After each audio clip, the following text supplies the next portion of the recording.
আসসালামু আলাইকুম এভরিওয়ান, কি অবস্থা সবাই? আশা করি সবাই ভালো আছেন। তো আজকে ছোট্ট একটা মিনি ব্লগে আপনাদের সবাইকে স্বাগতম। তো আজকে আমি আচার পড়তে পড়তে থক্কু আচার খাইতে খাইতে যাইতাছি আমার দোকানে।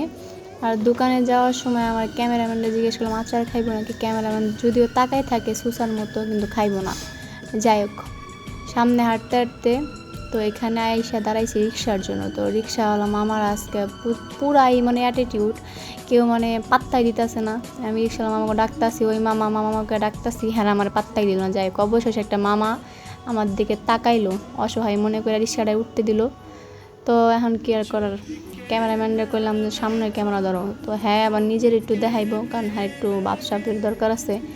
আর ক্যামেরার সামনে আইলে চুলমুল ঠিক করে নায়ক সুলেমান খানের মতো একটা পার্ট নিব। যাই হোক, হ্যাঁ একটাই ধান্দা যে যাই হইয়া যাক, দুনিয়ায় পারো হইয়া যাক, মাইয়া পটাইতে হইব, কিন্তু সেই সুযোগ হ্যাঁ পায় না। যাই হোক, ক্যামেরাম্যানরা নিয়ে কিছু নাই কই, ক্যামেরাম্যানরা কিছু কইলেই হ্যাঁ ভাব বাইরা যাইব, একদম অ্যাটিটিউডে শেষ থাকবো না। তো চলো আমরা যাই দোকানে। তো দেখতে দেখতে চলে আসলাম আমরা দোকানে। এখন নামবো এখানে, কারণ এখান থেকে যাইতে হবে ভিতরের গলিতে। তো আমাদের রিক্সা ভাড়া হচ্ছে 10 টাকা। মামাকে আমি 20 টাকা একটা নোট দিলাম, তো মামা আমাকে 10 টাকা রিটার্ন করবে।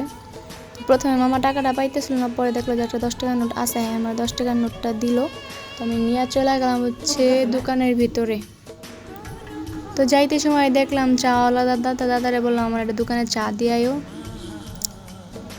তো বইলা চলে গেলাম দোকানে। তো দোকানের ভিতরে ঢুকিয়া দেখি যে ম্যাডামে ঘুমাইতেছে, হ্যাঁ নিচে শুয়া পড়ছে দোকানের নিচে, দোকান থুয়া। যাই খেয়াল লগে ব্যাটকা চাটকা দিলাম। তো আজকে এই